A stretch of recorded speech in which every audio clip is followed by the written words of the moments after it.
NetSparker, the developers of desktop and cloud-based web application security scanners that enable you to automatically identify vulnerabilities in your web applications and web services. NetSparker scanners employ a unique and dead-accurate vulnerability scanning engine that automatically verifies vulnerabilities with their proof of concept. For more information, visit them on the web at netsparker.com or email at contact@netsparker.com.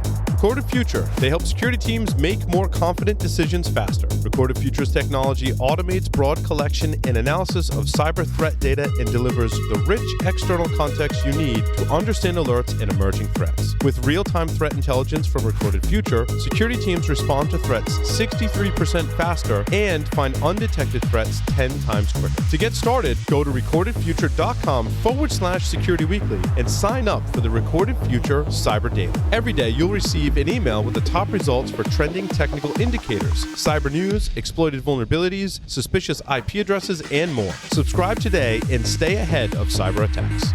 Endgame's converged endpoint security platform is transforming security programs. Their people, processes, and technology with the most powerful endpoint protection and simplest user experience, ensuring analysts of any skill level can stop targeted attacks before information theft. Endgame unifies prevention, detection, and threat hunting to stop known and unknown attacker behaviors at scale with a single agent. For more information, visit endgame.com. Welcome back, everyone, to Paul's Security Weekly. Quick announcement, we're running our annual listener feedback survey. Please go to securityweekly.com, click the survey link, and fill that out for us. We anonymously collect data. I don't need to know who you are. I just want to know that you listen to the show, what you think of it, what you want to see on the show, and maybe a little bit about you anonymously so that we understand who listens to the show so we can help keep growing our podcast network. I'm so excited about this segment for like so many reasons. So am I. Right? Rather quickly, when I was younger in elementary school, my family occasionally would go on cruises with the whole family. My cousin and I, the first thing we would do on the cruise ship, we'd go find the game room, and we'd spend most of our free time, and there's a lot of stuff going on the cruise ship, we would spend most of our free time in the game room playing things like Golden Tee and Mortal Kombat and Pac-Man and pinball machines, and my grandmother would give me all kinds of quarters, and my parents would get upset. Like, I'm playing video games the whole time. My grandma was like, you guys look like you're having fun. And she would just throw us quarters and money, and we would spend it in the arcade, and that's where I really think I fell in love with that same thing. Games, growing right? up, there was a restaurant near us that my buddy and I used to love to go to, get my mom to take us, and she'd each hand us a $10 roll of quarters. Yeah. And because you know what? My mom could eat dinner at a restaurant in peace. Yes. Because we were in the arcade. And you were totally happy, right? And I'm super excited to introduce our guests. I don't know if there's enough good things I could say about our guest today. Kevin Finisterre, I first knew of Kevin when I think we were doing some Bluetooth hacking stuff. Certainly him and Josh Wright have been friends for a long time. And I always knew him as this crazy dude because I saw a picture of him with an afro. And he had this crazy afro. And as it turns out, Kevin's one of the nicest people, legit nicest people in the security industry. And does all kinds of stuff with drones and arcade hacking, and a hip-hop fan, was my primary consultant for my hip-hop talk that I gave at DerbyCon as well, and so many other things. Kevin, welcome to the show. Thanks, brother. I appreciate you having me.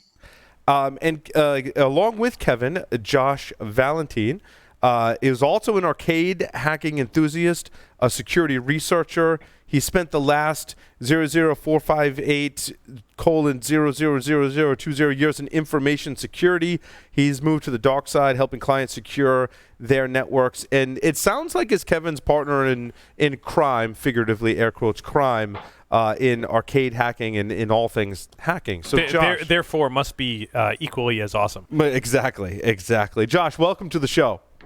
Thank you, sir. Yeah, I've known Kevin for the better part of 20 plus years, so we have done a lot many of stories, fun things together. right? Yes, absolutely. So how did you guys meet? You guys live in the same area, and so how did you guys meet? Yeah, so we met in high school essentially. So Kevin grew up in California in his formidable years and moved to Ohio, and we pretty much met around high school, Mm-hmm. freshman, sophomore year of high school, and instantly gravitated to each other as we were doing a lot of things that nobody else really did. So I just kind of went from there, and we've been best friends from then. So that's the short, sweet version. Fantastic. So how did you guys both get into arcade games and arcade hacking? Yeah, we actually used to kind of leave school when we were able to and go to an arcade that was about 10 miles away. Now, you And, say able to, Kevin. You don't necessarily say with permission either, but no, we'll leave that. We'll leave that to interpretation.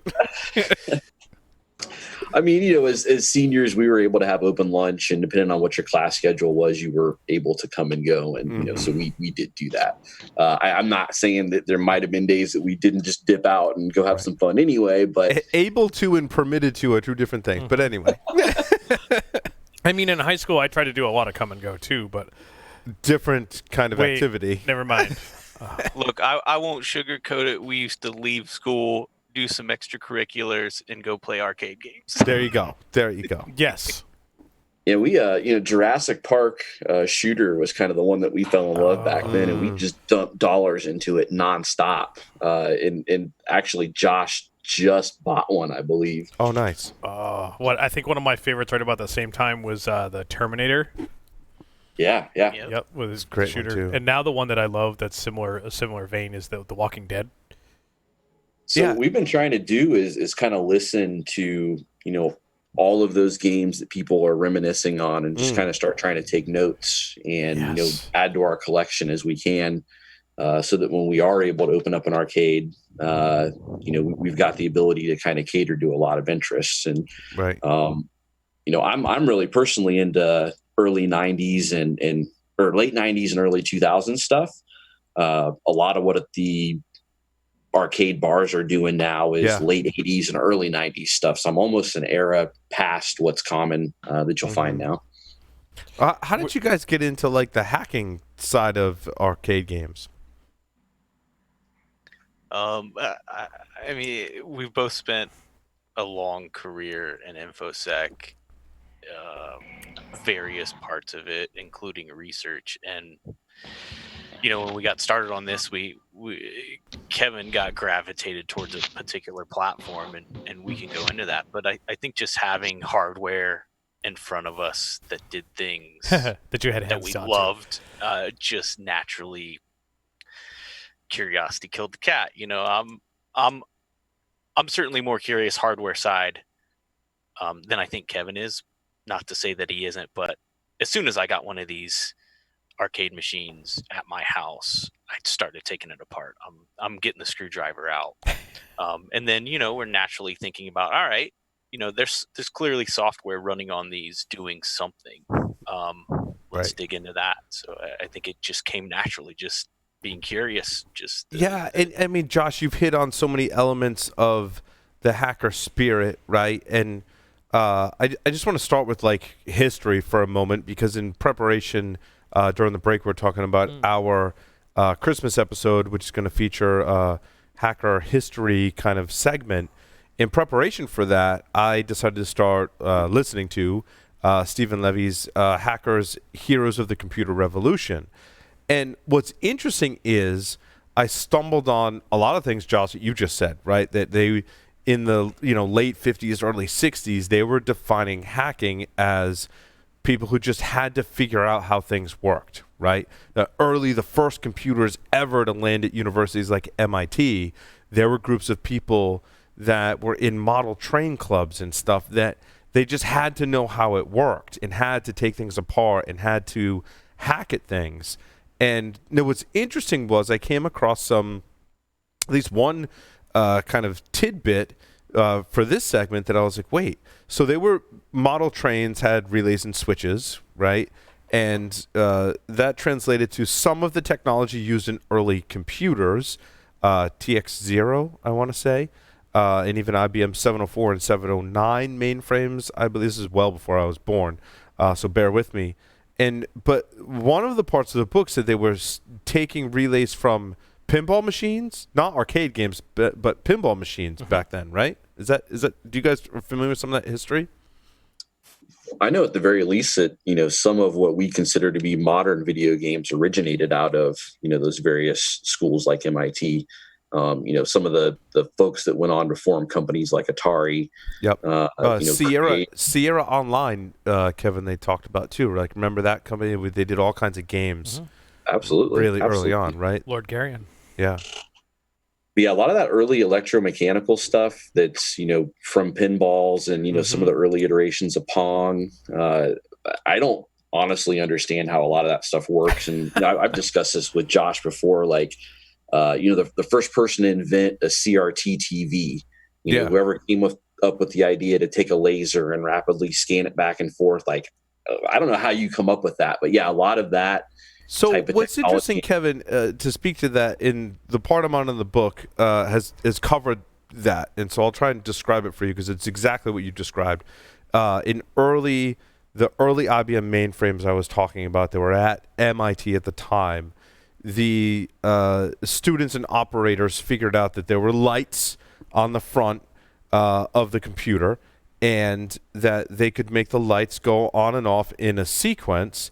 And by flipping a switch, they could make the lights basically go in the opposite direction. Like, they'd blink from left to right, they'd blink from right to left. To control the direction, they would flip switches. From everything that I've ever read about computer history and in gaming and all that stuff, is that was the first iteration of Pong. They actually wrote a program that would turn that into a game and flip the switches back and forth, and that was the first kind of version of Pong. It's pretty cool. Yeah, so to go back to your original question, as far as harvesting parts off of pinball machines and stuff like that, that completely makes sense in that context. Right. And Kevin, I'm with you. A couple of years ago, I bought 3 electromechanical pinball machines. And started opening them up. They were non-working when I got them, and I opened them up and started looking at them, and they sat in my shop for 3 years, and I went, what the fuck did I just do? I don't know. Yeah, you sold those things. You learn about relays and read switches real quick. Oh, yeah. Yep, I did. So to kind of tie that into, again, Josh and I eventually trying to open an arcade, we decided pretty early on that, as much as people like pinball machines, I'm not personally interested in putting them on a floor, in which people come and play them constantly. And you might notice at a lot of the arcade bars that everything else is free play except for the pinball machines. Well, that's interesting, because the one here in Providence, Rhode Island, and I'll give them a plug because I like going there, and they have a Sundays, they'll do a day where it's bring your family kind of thing. Other than that, it's kind of a bar, which is kind of a bummer. But they've got a ton of pinball machines and arcade games, and it's all free play. They are excellent people. The mechanical upkeep on the older machines is just cost prohibitive, in my opinion, for setting things out and letting people have fun with them. Yep, right. And I don't think you need 10 pinball machines, to be honest. I mean, from my perspective, pinball's not really all that different from machine to machine. Like, I get a similar level of enjoyment, whether it's a Terminator pinball machine or Adam's Family, whether it's Adam's Family or like whatever. Like, I pinball has that, I don't know, kind of same kind of attention span for me. Yeah, I think you have to be pretty deep into the pinball scene to really appreciate a lot of those nuances. Yes, right. I would agree. And I'm certainly not there, so I'm right there with you, Paul. Right. And they're more of a mechanical relays and switches as opposed to, from what you guys have showed me already, being at DerbyCon and showing me some of the hardware and such, they're really embedded systems at its basic level, right? More like special purpose computers for playing the game, right? Yeah, like the platform that we primarily focus on is called Sega Naomi, and it's based on the Dreamcast platform. Interesting. And it used Hitachi SH4. And, they've got their own, equivalent of an operating system that runs everything, basically. And the Hitachi, is that the CPU, the chipset? Yeah. Gotcha. And more modern machines might just run standard embedded Windows, with custom drivers for the inputs and outputs. Right. So we've evolved all the way from those embedded systems to literally just using PCs in current days. In Linux too, there's a bar restaurant in my local town that has it's like Golden Tea, like a later version of it says something like Golden Tea version 2 or whatever. And one time I was in there and it was like having trouble and trying to boot. And I'm like, hey kids, that's Linux. And they're like, that's cool. Because I've told them what Linux is, but whether they want to learn it or not, I've told them what Linux is. And so some of them run Linux as well. So to your point about hacking some of these things, word on the street is that the particular company behind that is known to send out cease and desist orders to anybody that openly discusses hacking those Linux-based platforms. Interesting. Is this a case of ask me how I know this? Yeah, they've not sent me personally one. I'm trying to stay off of that tip. But I am aware. You'll find that if you look around for information on that specific platform, that there's a particular absence of it.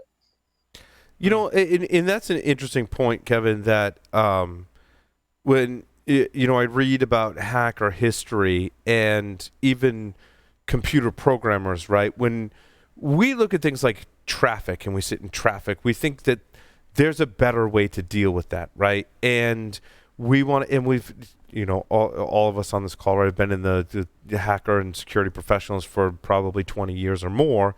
And we know people that are like, well, the traffic light system and all are just systems that you can explore. Laws aside, right? They're systems we want to explore to learn how they work, to improve upon them, to overcome the shortcomings of, like, why do I have to sit in traffic, right? And so when we see systems like arcade systems, I think us as hackers have the same kind of mentality. Like, I want to understand how it works. I want to know how to improve it.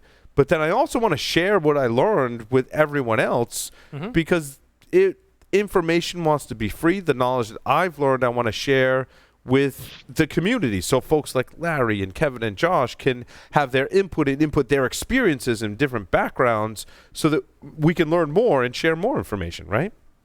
Absolutely. Which is not the same as casino devices. Just to be clear. Very true. I did work for a lottery gaming company in the past, and yes, there is a certain. And ironically, in this state, in Rhode Island, it's one of the only states in which an individual can purchase a slot machine. Oh, interesting. Legally, I didn't know that. Most of them are restricted for sale to the general public. Rhode Island, you can purchase a slot machine. What about Keno? Don't know. Is that because the mafia is not prevalent in Rhode Island, or? No. Rhode Island is the place where you go when you screwed up in both Boston and Chicago. It's like the third tier. It's like the AA league. The Mafia Exile. Gotcha. Yeah. So, Kevin and Josh, I have a somewhat kind of like technical question. Are when you look at arcade systems, are these like microprocessors that are running microcode directly on the chip, or are the majority of them more running a more traditional OS or firmware-based system? Like, kind of break it down for our audience. It's like, I've played arcade games. I like playing arcade games, but under the covers, I have no idea what's going on, and I'll put myself in that camp. Like, largely, I have no idea what's going on under the covers. It's actually a completely mixed bag. But before you get onto that, I did want to mention something about what you just said about the free information, and also the flip side of it, which was trying to protect intellectual property. When you're buying 20 and 30-year-old gaming systems, you're also dealing with the fact that you've got spinning media that's failing. Yep. And EPROMs that may be getting exposed to UV and erasing themselves, or other technology that's failing for whatever reason. So some of that requirement to bypass these various security measures, apart from the fact that it's fun and our brains are geared towards that, it's also a requirement to preserve some of these things. You have to hack the systems just to get them to work again. Essentially. Absolutely. Yeah. I've got a stack of CDs or GD-ROMs specifically that I'm worried will be lost very soon, just because they're essentially CD-ROM media, and it will fail over time. Mm-hmm. It's like the classic one that I remember, Kevin, is the Dragon's Lair game that was all on Laserdisc. Yep. Yeah. And yeah, those things degrade over time. So how do you play that? So the discs degrade and then the drives bomb out. Yep. So anything that's got a moving part. So touching on the history. I mean, early arcades, 70s, 80s. These are EEPROM socketed chips. Yep. It's all solid state, right? Yep. They used a specific interface. It's called JAMA. Then there's a transition to more modern hardware. So you take a board in the 70s that ran Pac-Man versus arcade games that are coming out today run on consumer off-the-shelf PC hardware. Gotcha. And they're all the way up to Windows 10 now. So pick anything and everything in between. Now, Josh, that said, if you think about back to the 70s and the 80s, they were using standard consumer hardware, which was available for other stuff at the time. Right. Now, the consumer market was significantly different. Right. But it was still relatively standard stuff that you could, quote, and I'm using air quotes, buy off the shelf. Yeah, and you could pull chips and you could reprogram them and get a different game to run on the board. So that's a very good point. Well taken. We jumped into this, as Kevin mentioned, on the Sega Naomi platform, and that's a pretty unique beast in itself. It's based off some technology that was co-developed with Lockheed for the processing unit. It's a unique processor that you may or may not find other places. There's revisions of that processor found in some early infotainment systems in cars. Rumor also, missile defense systems and things like particular helicopters. Interesting, which makes some of the information about those systems probably a slippery slope, right? So finding a JTAG debugger for these particular platforms is almost impossible, and the information on it is directly gate kept by the company. So there's and that. Is the intellectual property still controlled by Sega? Yeah, I mean, it depends on which platform you're messing with, but yeah, the ones that we deal with are Naomi, and they're based on the Dreamcast, and that is a Sega platform. Part of the decision to move to that specifically, I had started looking into, getting some of these machines at home. People do what's called consoleizing, where you take a PCB out of an arcade machine and you set it up to be run as a home console, basically. So I was looking at which options I wanted, and the more prevalent one is the Capcom CPS2 system. And they had a specific mechanism, basically a suicide battery. And I'm probably botching the exact technical details of this, but for discussion, it's plenty. There's in essence a decryption key that's stored, either in an EEPROM or somewhere that's erased once it loses power. So there's a battery on the board that maintains power. And now after 20 years or so, they're failing or corroding on the board and ruining the PCBs. But the main damage done is the fact that the decryption key is lost, and therefore the board can't subsequently decrypt the game and play. So there's a whole landscape. That's amazing. Yeah, so there's better security in this technology than most modern IoT devices today. Yep. So, Kevin, one of my challenges for doing arcade stuff is Altered Beast features a suicide battery specifically for the sound. And that battery goes, and you have no more sound. I actually have 3 separate boards, and only one of them doesn't have sound. The other 2 working arcades both have sound. So that's a whole fun side conversation. There's a lot of cool, techniques that people have employed to, encourage people to not counterfeit their stuff. And I think there's a Kirby's Dream Land game or something that has the most novel one I can think of. And the control and the board slowly deteriorates the longer that you play, to the point that it's completely unusable. And 15 years later, people have not figured out a way to bypass the damage that their technique did.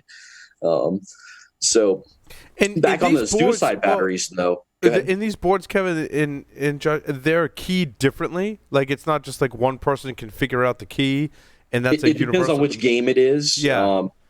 Sure. On Capcom specifically, each individual title has its own key. Yep.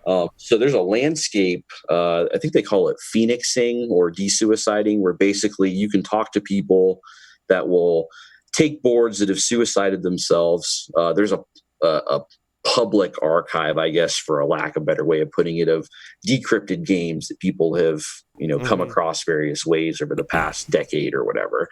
And so you can, in essence, get a hold of those games and write them back to a board. And instead of using the normal decryption key, you just set it to null, for example. And the processor just goes, oh, I don't need a key. We're just going to load what we got, and shoves it in. Right. So people make a lot of money off of those specific boards, literally because of that suicide situation. So a lot of things are rare. It's interesting, the landscape that the intellectual property protection created, 15 years later, basically. It's amazing. It's like they were doing DRM before. Yep, hardware-based DRM before things like Napster and had kind of like really brought to light those intellectual property issues. It's amazing. You have to appreciate that, a company like Sega, like they had home consoles, but that wasn't, and it certainly isn't now, the major piece of their revenue. It was getting arcade machines out, and protecting that was extremely valuable for them. So, we kind of went from these boards in the 70s and 80s to these more sophisticated protection routines, and now we're back to Windows. Right. Yep. Right.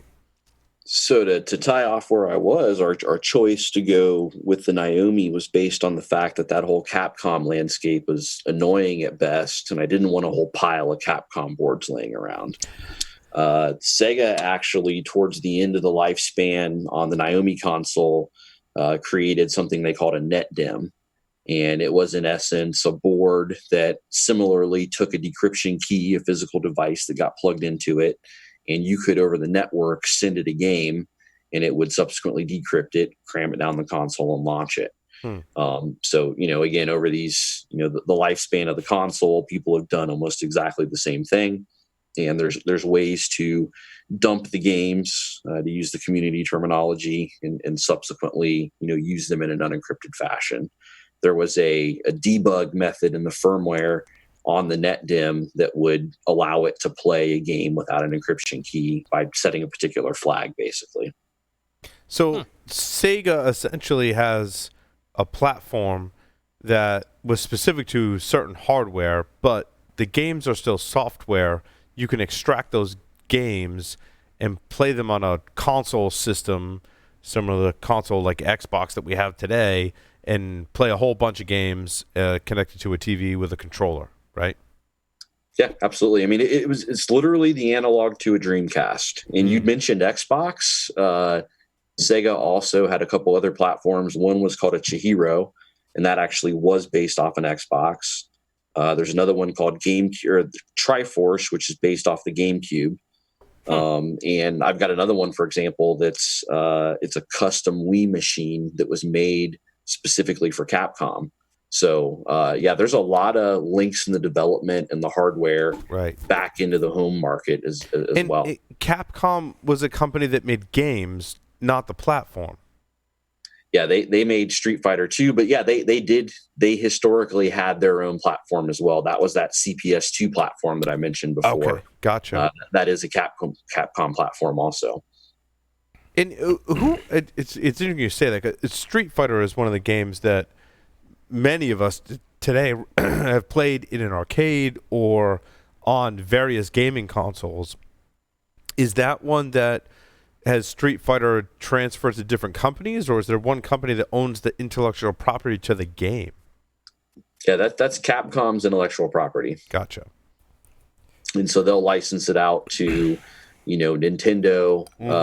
And honestly, I think Capcom's licensing of Street Fighter is part of what killed the arcades for us back in the 80s, because we were all playing our NES systems, and they brought all that stuff directly to our homes.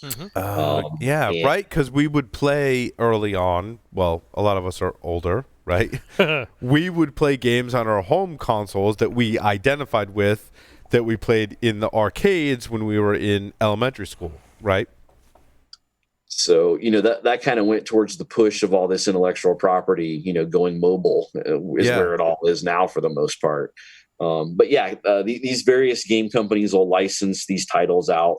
Like one of my favorite ones is Monkey Ball, and Sega just put out a Monkey Ball title on the Nintendo Switch on October 29th. So so they want to protect their intellectual property so that it's multi-generational. But both distribute the platform that you play these games on and the games themselves, so they can continue to monetize on that for upwards of 15, 20, or 30 years, right? Yep, absolutely. That explains a lot now when we talk about that issue of how much this loosely termed community is trying to control this information, right?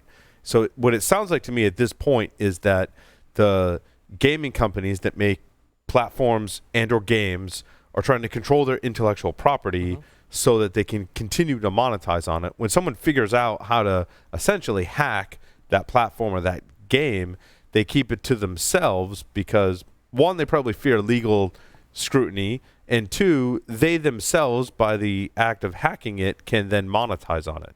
Did I capture that pretty close?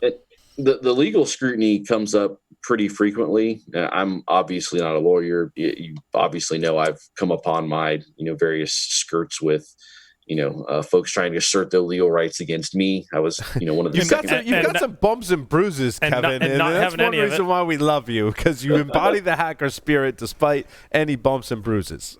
One of the first things that really popped up for me was I was like the second person to have the DMCA thrown at them. So I had to call Jennifer Granick and talk to the EFF, and talk to Jennifer Granick many times in my career. Thank you, Jennifer.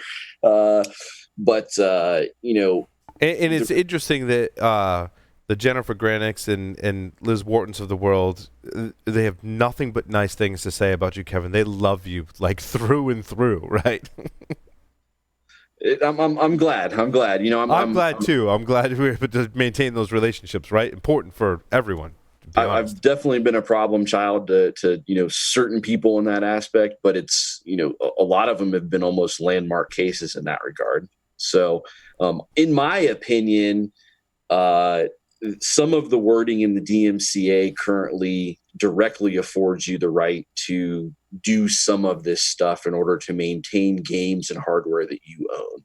Like we discussed, the fact that the optical media is literally failing, and at some point my games are going to be gone. Right. There are lengthily worded exceptions that mention, some of the rights to do some of this stuff. And I'm not going to even remotely touch on, what that stuff actually is supposed to mean or interpret it. But, again, it's almost like that right to repair fight that's going on in other industries. Well, and that's an important aspect, is the right to repair, right? But obviously it's shrouded in a lot of laws and legalese, right, where you have to call upon experts that can help us in that arena. So one of the folks that's involved in there's a thing called a multi-cart, which is a way to preserve multiple games that may be at risk of failing. Oh, so multipass. Say it again. Multipass. Like a multipass? Is that, yeah. Is that... Sorry. So, many platforms have available these techniques in which you can put a device into them, and they'll allow you to select all these different games, and you can do whatever. So, this is obviously a big sales industry for some people, and they like to see some of these techniques protected by basically the equivalent of microtransactions and money and secrecy. But one of these folks in a conversation about preservation kind of jokingly said, there is no preservation, only piracy.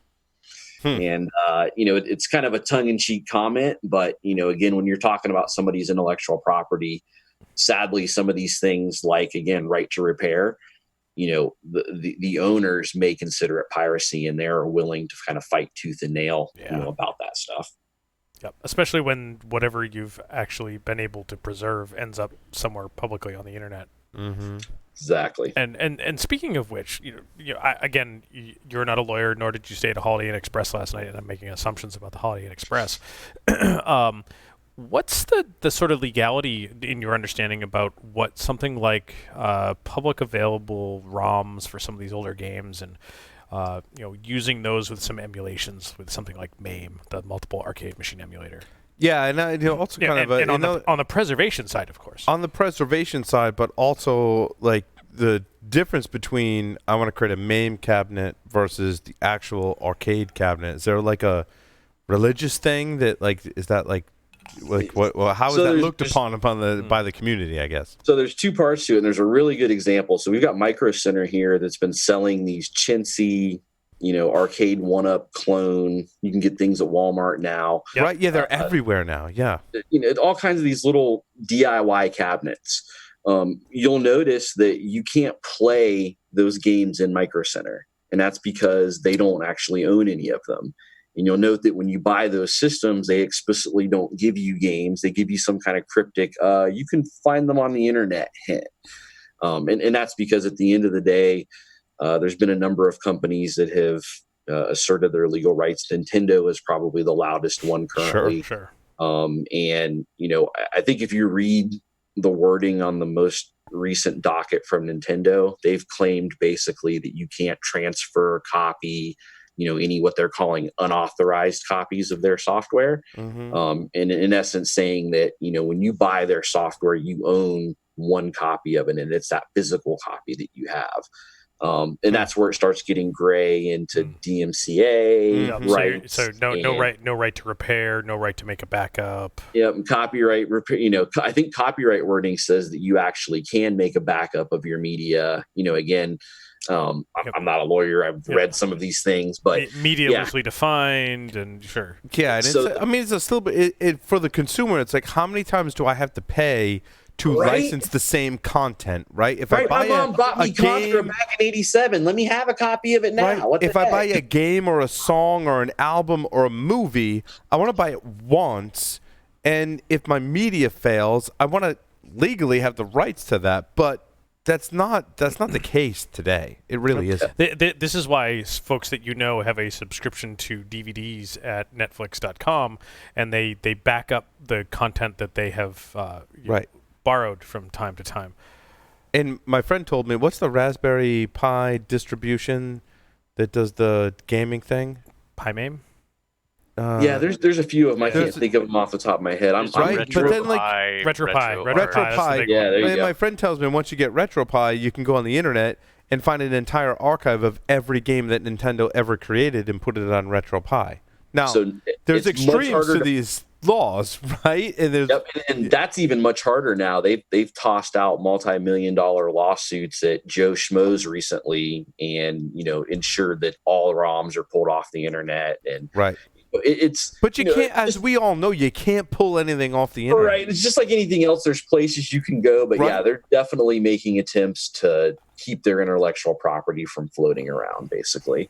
The general rule of thumb is, like we all know, you can find anything on the internet, but there's definitely been more examples being set as far as legal precedents that will allow these companies to club you in the head much harder in the future if you're an egregious violator. I mean, it's a shame, right? Because if we go back to the hacker spirit, right? If we find a vulnerability or a way to circumvent the system, we want to tell people about it. But in all the scenarios we just outlined, it sounds like that's going to result in legal action and the ability to silence you as a security researcher to say, well, I found a way to do this to liberate the information, but there's a lot of companies making a lot of money on this that are just going to, and Josh Wright paints this picture very well, right?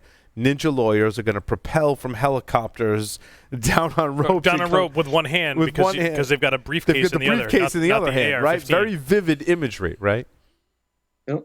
So, and it's fun too, because as these companies move towards using PCs, like for example, one of the more popular current platforms deployed, several of them actually are using Microsoft BitLocker for protection. Mm-hmm. And some of them are using BitLocker with known flawed TPMs. Right.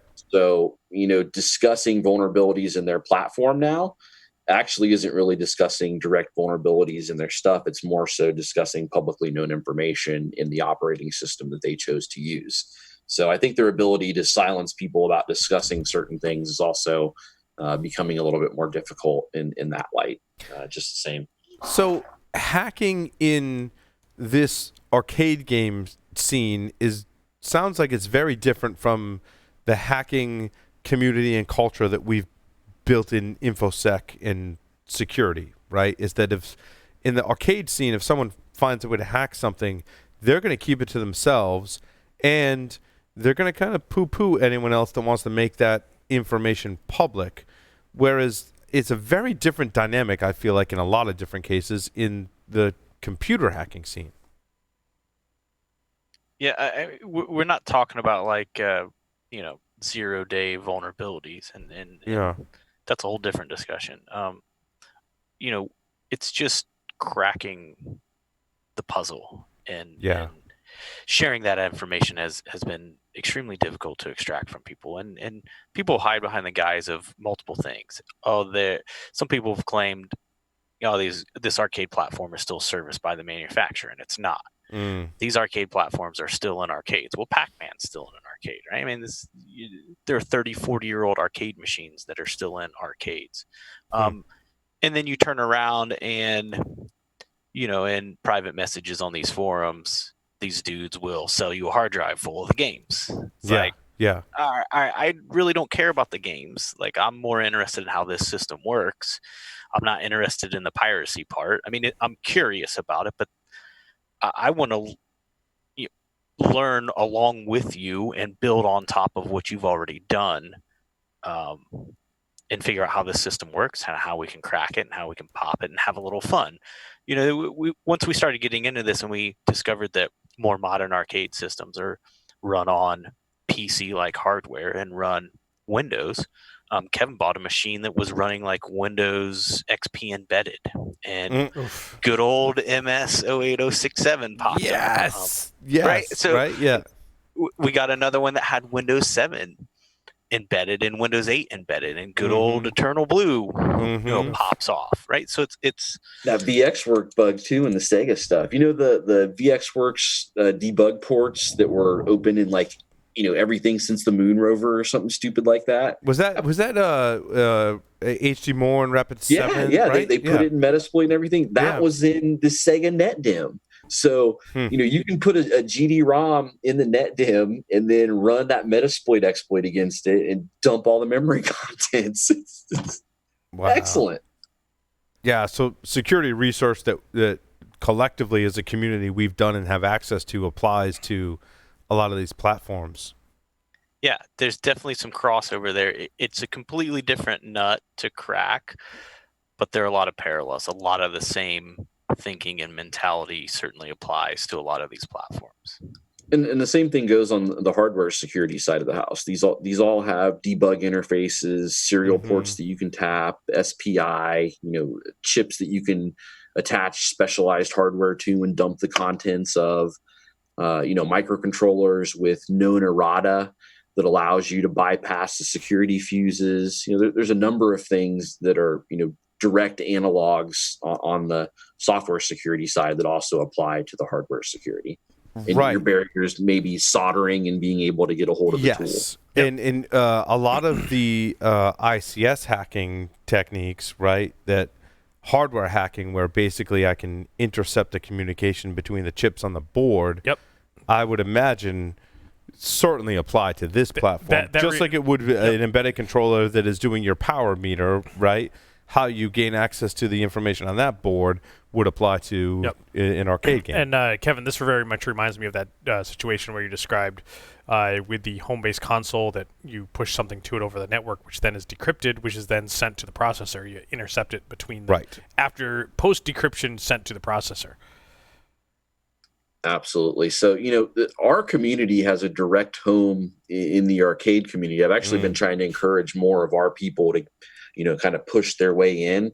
Because I think we could help with a lot of the, preservation and maintaining the fun aspect of it.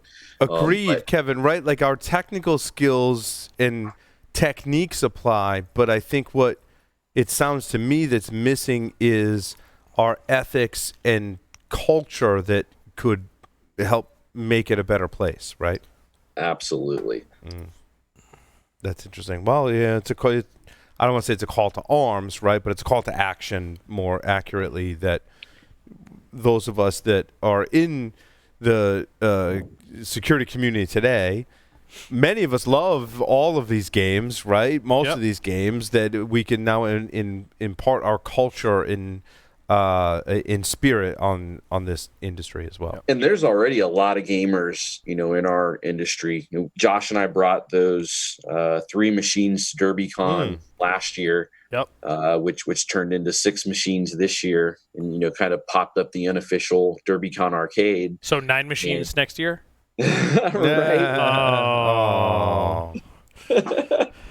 So, to not necessarily joke about that, Josh and I have been asked by a couple of people if once we do get our arcade open, if we would be willing to host kind of a small invite-only conference in which, you come, you speak, and, we all sit around and we drink and play, these various arcade machines that we have. So you may see something pop up out of us at some point in time. In out of this conversation, Kevin and Josh, there was so much overlap between the communities and a lot of positive things that I think we can all recognize from it. It's important. And that said, I want to sort of step back a little bit to a question you asked earlier. Religious beliefs on emulation versus real hardware and some of those types of things. Because I go both ways. Wait, that sounds wrong. But your guys, some of your thoughts on some of that. Not inaccurate, but anyway. Josh, how you feel about that stuff? I mean, I would be lying to you if I hadn't explored emulation. Okay, so just like in college, right? You yeah. tried a little bit of everything. I was curious. I tried it at a party once. Yeah. Okay. All right. But I mean, today and for the prior couple years and in the foreseeable future, bare metal is just my peak interest right now. Yeah. So and for me, I think it depends on the era of games in which you're looking to engage in. Like, if I were to go buy a really nice Pac-Man stand-up cabinet right now, I'm looking at $2,500 to $3,000 with really good side art, because the side art was all painted on. But it is not a cheap hobby. Well, no, and ask me how I know this. Right. But if, for example, my sister-in-law a number of years ago wanted a Ms. Pac-Man cocktail cabinet, so I built her one for Christmas, and there was no way I could find or afford a really nice Ms. Pac-Man cocktail cabinet. What do you mean a cocktail cabinet? So that's the sit down where you're posing. And the screen, would flip. And I love those. Yeah, because you can put your beer on the top, and that's that was part of the problem, because everybody spilled their beers in them. The one in Providence has one where you control the car. What was it called? Kevin, I messaged it to you when I was there. You control the cars, and you really can like move left to right, and that's it. And then once you die, it flips to the other person, and there's a glass top. And like I could totally see that's a cocktail cabinet. Yeah, I could totally see like all of us nerds sitting drinking beers at a cocktail cabinet, like just talking about security and nerding out like over these games. And my son and I think it was my middle son and I were just like enamored with it. Like, this is really cool. I can sit and talk and play games. So like it was like $1,800 to buy one to give to her as a gift. But I found there's a guy locally that had a warehouse full of arcade games. They did arcade repair and stuff. And I kind of felt bad for the guy, because I bought his painting table. Like, he was restoring pinball machines and he was repainting playfields. Yep. And he had this cocktail cabinet that he put all his paints on, and he had like on a little wheeling dolly, and he would wheel this cocktail cabinet at his table for the paints. Mm-hmm. And I bought it from him because he's like, yeah, none of this shit works in here. I'm like, well, will you sell it? He's like, yeah, $50. Right. And I bought the cabinet. Put a PC in it. Like a cheap ass Pentium 2 PC with a flat screen LCD in it, and rewired the console, the control panels, and I think I was into the thing for about $300. And she now has a main machine that plays one game, Ms. Pac-Man. Yeah, and that stuff absolutely has its place for sure.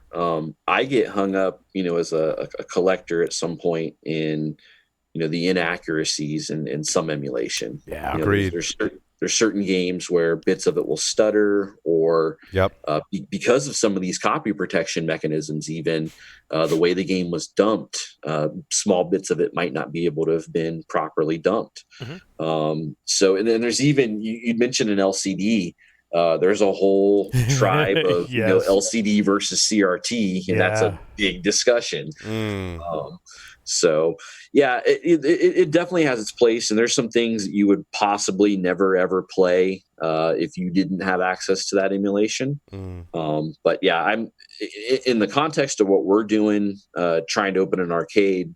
We can't do any of that sort of stuff in the actual arcade technically. So we're every game that we present publicly, we basically own a copy of. I've either got the physical cart inside of the platform, or the GD-ROM running, or whatever it is that I need to get it going. Right, because of the legal concerns. Kevin and Josh, respectively, what's your favorite game to play?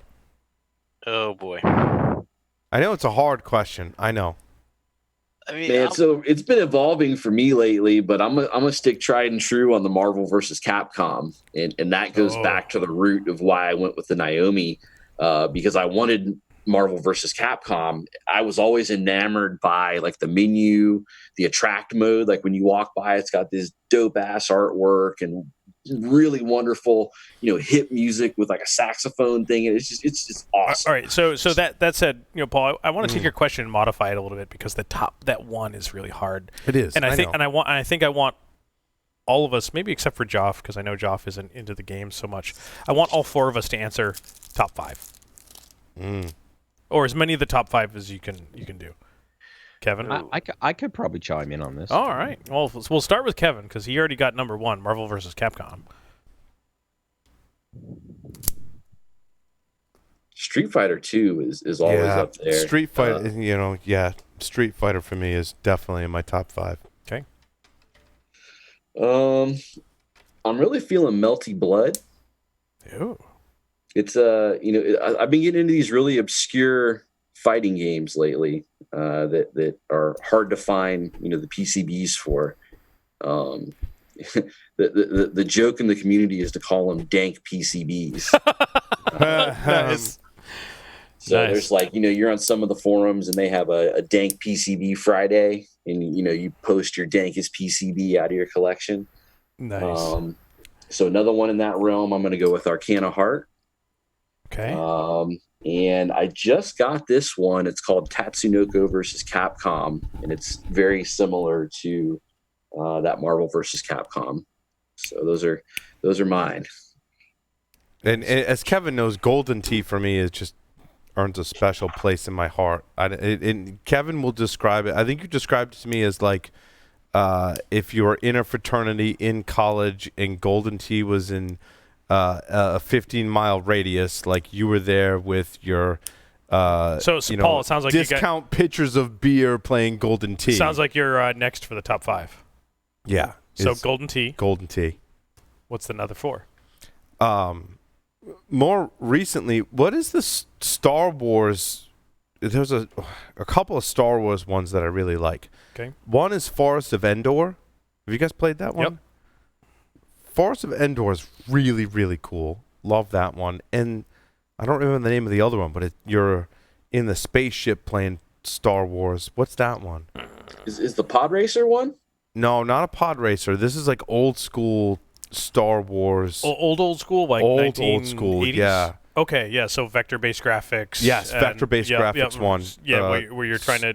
Yes, I know the one. Yep. Yeah, there's one where you're sitting in a cockpit, and those games go for stupid amounts of Oh my money right God. now. Oh, I bet. That's what I was about to say. There was a Vector one where the cockpit was like totally like the movie, right? Yeah. And they had the whole that one. Star Wars cockpit. Yes. All right. So Paul, you got 3 more, Oh, and you can call it at 2 if you want. I mean, Pac-Man is. I suck at Pac-Man though, but like. Still, you can I've still played like it. so much of it over the years since I was really little on so many different platforms in arcades and on so many different platforms that that's gotta, and because like the whole family can gravitate towards Pac-Man. Yep. 2 more. You can call it if you Yeah, want. I'll call it. Someone else go. Josh. Yeah, I had all this time to think, and I don't think I can do 5. Okay. Right. Yeah, cut it where you want, and I only say Yes. 5 because I know I can do 5. Yeah, so Jurassic Park Lost World, because that's the one that Kevin and I probably stuffed hundreds of dollars into, and now I finally own one. So that's definitely there. I'm a button masher, so like Power Stone 2, like Okay. love that game. Good choice. Ikaruga is another favorite one of mine. So I don't know if you guys know that one. It's a vertical bullet hell type game where you're a starship and you're fighting other spacecraft. Shmup. Yeah. Turtles in Time. I played the heck out of that game in arcade. You know what's interesting is sometimes it's not the arcade version of the game, but loosely PC. On my Apple IIe, I would play Spy Hunter. We went to Free Play in Providence, and I got the opportunity to sit in a full, sit in a chair with the steering wheel with the whole case over my head and play Spy Hunter. And largely it was lost on my kids that have played Xbox and all the modern games. And it was really hard for me to get them excited about it. But I'm like, kids, this is the game that Dad played when I was your age. I got my Apple IIe when I was 7 or 8 years old, and Spy Hunter was it. So the opportunity for me to sit in a cabinet and play Spy Hunter was totally in the top 5. All right. So Josh, that was 3. What's blowing me away is how generational this is. Yes. Right? Dude, I'm gonna kill you with the generational totally thing. So, Josh, so that I was got- 3. I've Lost World, Power Stone 2, Ikaruga, Turtles in Time. Yeah. Oh, sorry, 4. Um, You can call it at 4 if you want. yeah, I'm gonna call it 4. right. I'll add on to that I will own a Turtles in Time, Simpsons, or X-Men 4-player cabinet, and so that goes back to Paul's point about the experience. Like a 4-man cabinet is like that's I'm gonna nerd out when I get to my 5. But Joff. all right, cool. And they brought that turtle back, man. Okay, so- Raw Thrills has it. Yeah. Joff. So look, this is definitely generational, and I'm probably the oldest guy on the floor here. So, my favorite old arcades got to be Gallagher, Pac-Man. Believe it or not, 1978, the original Space Invaders. Yeah, you're like 80. Correct me if I'm wrong. Those are like 80 style arcade games, right? They are. These are the 80s, and that's where I grew up. That's no, when I did too, Joff. I mean, we're not. Yeah. You're a little older than I am, but not that much. So yeah. Yeah, I was going to the local bowling alley and yes. throwing, in Australia it was 20-cent pieces, but anyway. Right. Bowling alleys typically had those classic 80s games. Yep. Yeah. And Joff, that was 3. You got more? That's 3. I got more. Asteroids. Yes. Yeah. And the 5th one is going to be Frogger. Oh, Frogger. Yes. Oh, Man, damn. I thought you were going to say Williams Defender in there too. You got a lot of good ones. Oh. Those are great. Yeah. So Joff, you and I are cut from the a lot of the same cloth. So some of my favorites: Space Invaders, Asteroids, Pac-Man, Gauntlet 4-player, Centipede. Oh, yeah, Centipede. That was a good one. Yeah. So of all of those, I own Pac-Man. I own Space Invaders. I own Asteroids. I Yep. currently have a project to build Gauntlet 4-player, and I own Millipede, not Centipede. So I'll tell you a little story. Right around 1980 or 81, my brother and I worked out we'd go down to the local delicatessen, which was it's kind of like a 7-Eleven equivalent, and they had a little like room that was an arcade room right next to the place. And we worked out on a Space Invaders sit-down tabletop machine. We worked out if we spun, this was an Australian 1-cent piece, which is very similar to a penny in the US. We spun the penny just right, we could get it to give us a credit. So we'd sit in there for hours. We'd just bring a whole bag of pennies. Like hacking at its finest, right? Oh yeah, and we would just keep spinning the coin into this thing, and we'd get credits out of it. Awesome. And we followed that up by the other one was bringing. I was bringing the static guns, the ones that used to light up stoves and stuff.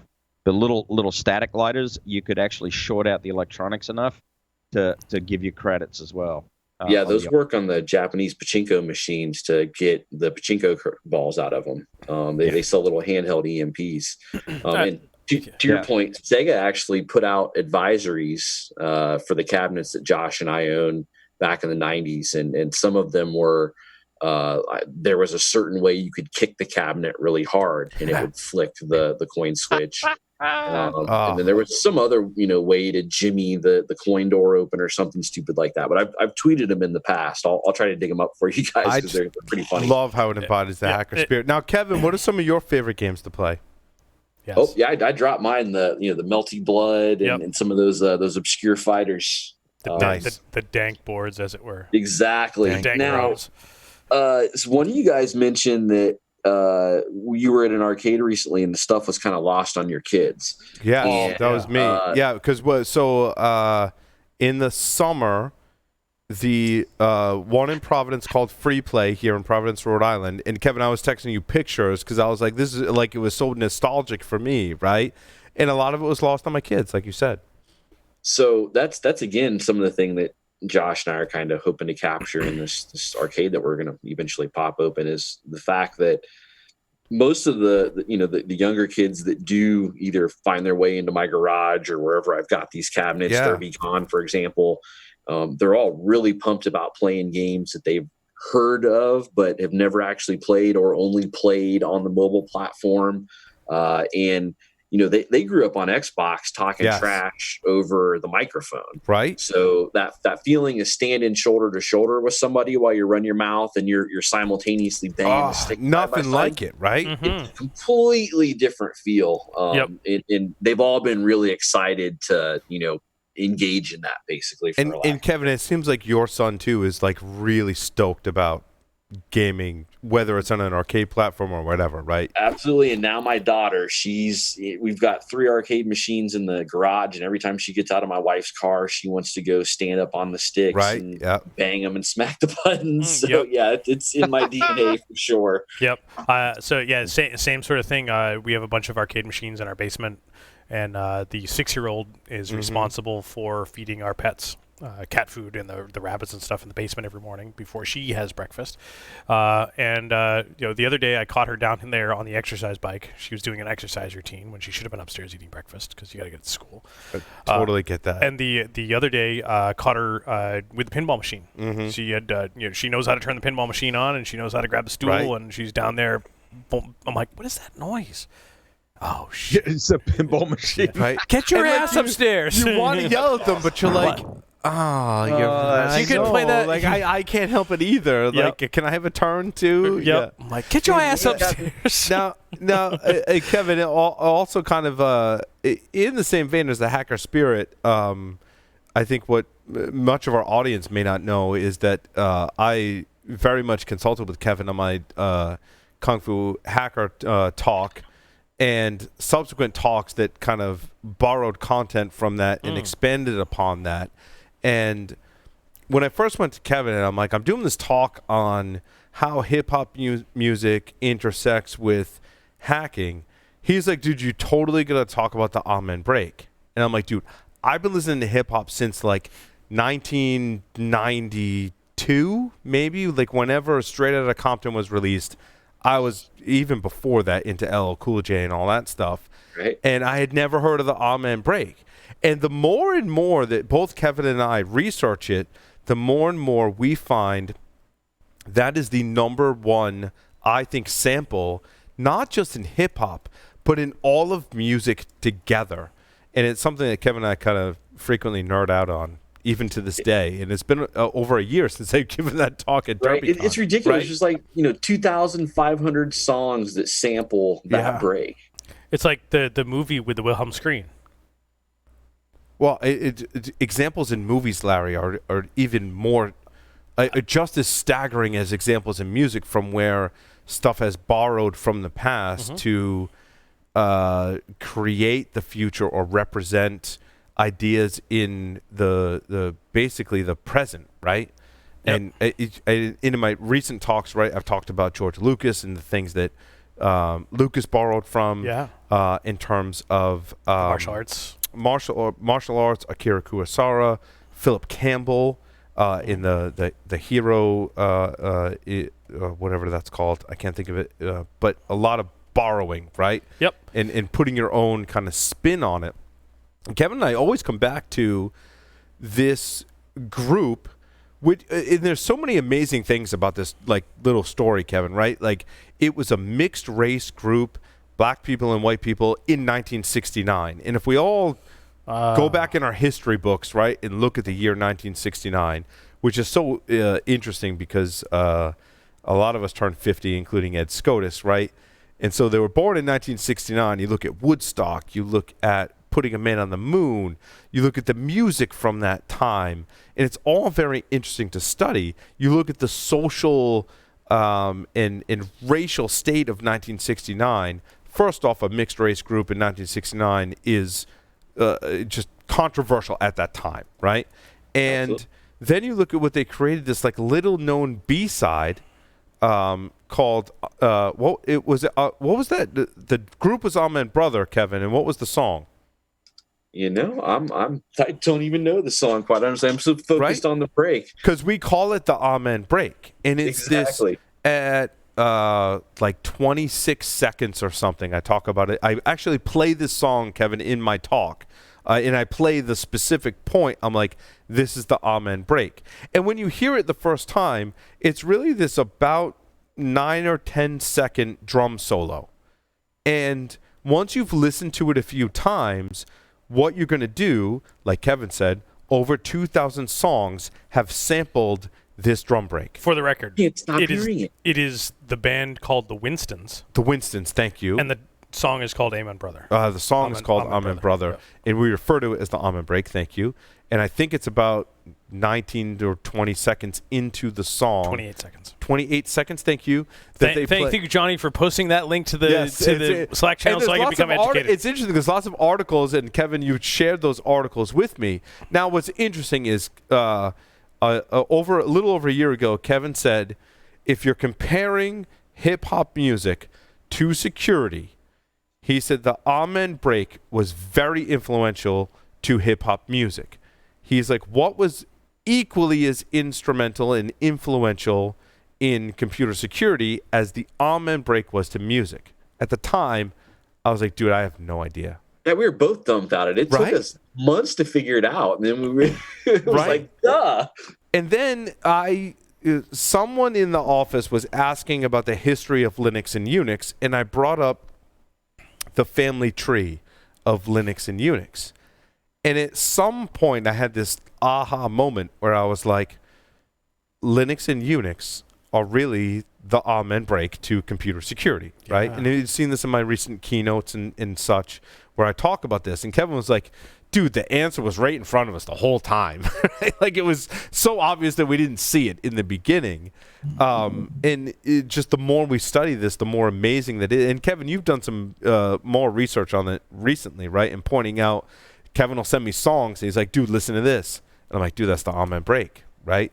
And it takes some time to train your ear. Like, I go back and listen to Straight Outta Compton from NWA, the title track to that album, and I can now hear it clear as day. And I've been listening to that album since 1992, and it's only until recently that I'm like, wow, that's like it's slowed down, sped up, pitch changed. The whole thing, right? And same sort of thing goes for movies. Is that the Wilhelm Scream has been in so many movies, it's ridiculous. And if I were to tell you, if you were to hear a scream in a movie, and I said that's the Wilhelm Scream, you would hear that in every movie that has a scream in it from now on. Yep. And the funny thing is, I'm probably thinking of the scream and didn't even know that was it. But now that you say it, yeah. So we had come back to talking about this again recently, and there's a website that you can go to that'll tell you how many songs have sampled another song. So I was what is that site? Kevin? Who Sampled or something like that? Who Sampled I've used a lot. I want to give them a plug, right? Amazing work. So, I'm looking at this song by the Winstons, and I noticed that they actually sampled 2 other artists, and it like completely blew my mind. Right? Very meta.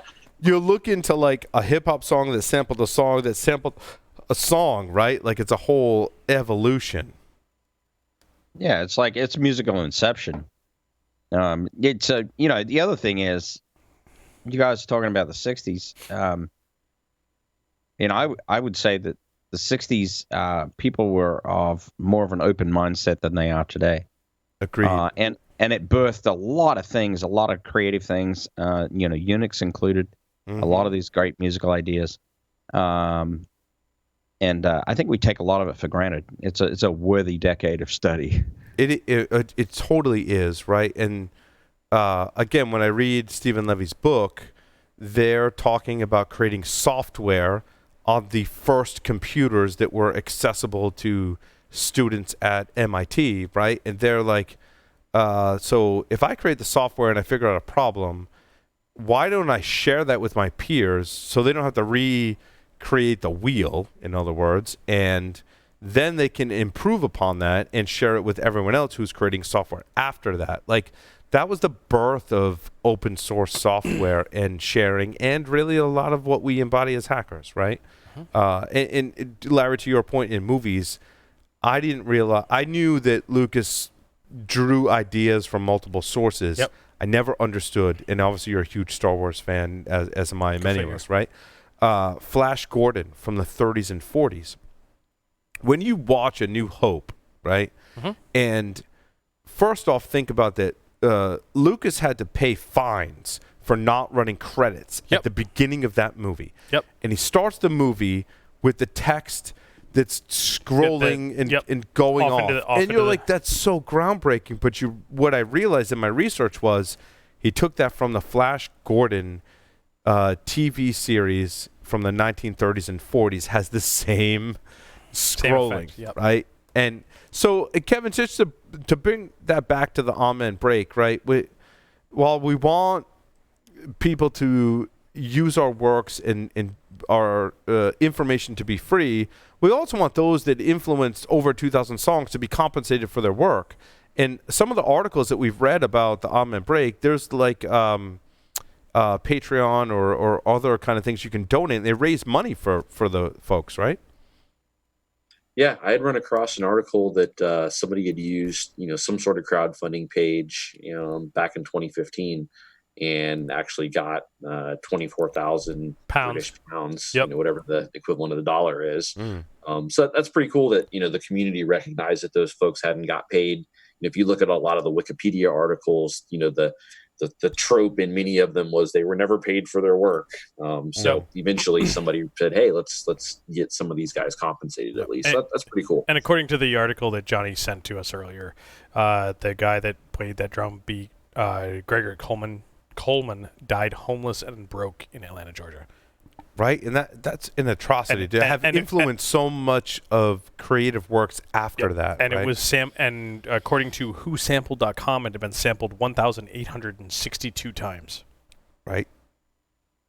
Yeah, I'm glad the quote rules have changed.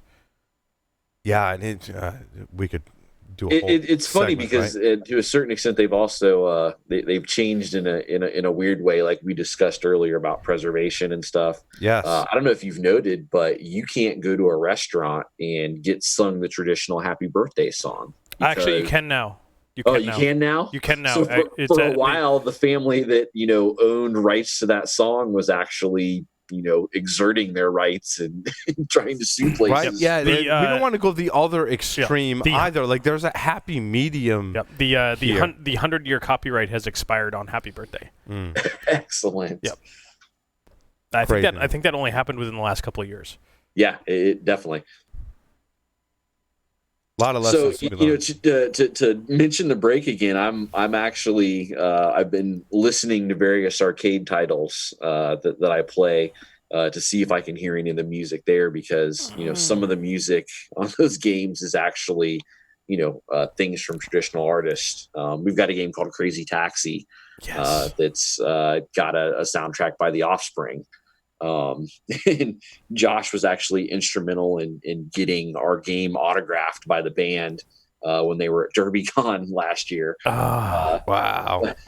Yeah, a big shout out to Martin Boss. I harassed him as soon as we showed. Awesome.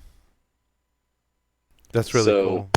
There's absolutely probably some Amen break nuggets buried back in our arcade hardware. I can see now Kevin delving into chiptunes really fast, looking for Amen break. Yeah, for sure. Really cool, kind of interesting parallels between what we do and how we borrow each other's works to create new things. Yep. So and like we were talking about the first segment, like the algorithms that are driving much of the machine learning and other AI aspects of what's analyzing the data and helping us today are algorithms that were developed way back in the day in the 50s and 60s even, right? So pretty cool to come full circle like that. So, well, Kevin and Josh, thank you so much. We could sit here and talk all night. We still have another segment to do. So Kevin and Josh, thank you so much for appearing on Paul Security Weekly. Yeah, appreciate it, guys. Hey, thanks for having us. Awesome. With that, we'll take a short break, come back, and cover the security news for this week. Stay tuned.